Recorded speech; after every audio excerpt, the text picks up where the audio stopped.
दूसरा सवाल है, साइल हैं चौधरी मोहम्मद हुसैन साहब। इनका सवाल यह है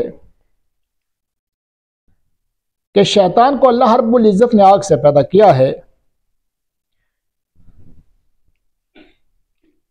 तो जब कल क़यामत के दिन अल्लाह रब्बुल इज़्ज़त शैतान को आग में डालेंगे तो शैतान कैसे चलेगा? वो तो खुद क्या है, आग है। इसका जवाब एक मौके पर मैं पहले भी दे चुका हूं, गालबन दोबारा फिर दे देता हूं।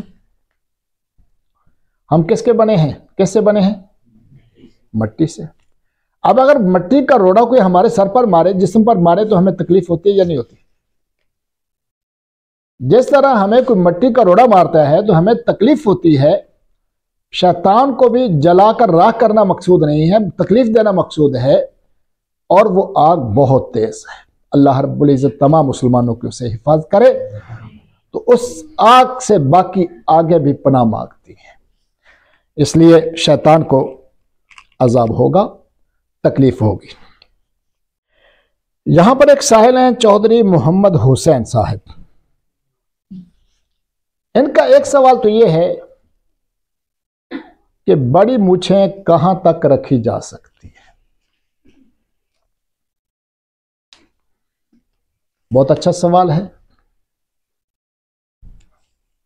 मेरे ख्याल में 10 गज की तो इजाजत होनी चाहिए।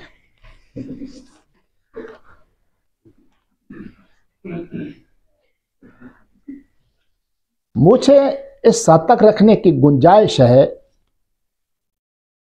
कि ये होंठ का ऊपर वाला हिस्सा ये नजर आना चाहिए, ताकि जिस वक्त आदमी पानी पिए तो ये मूछें पानी में न डूबे।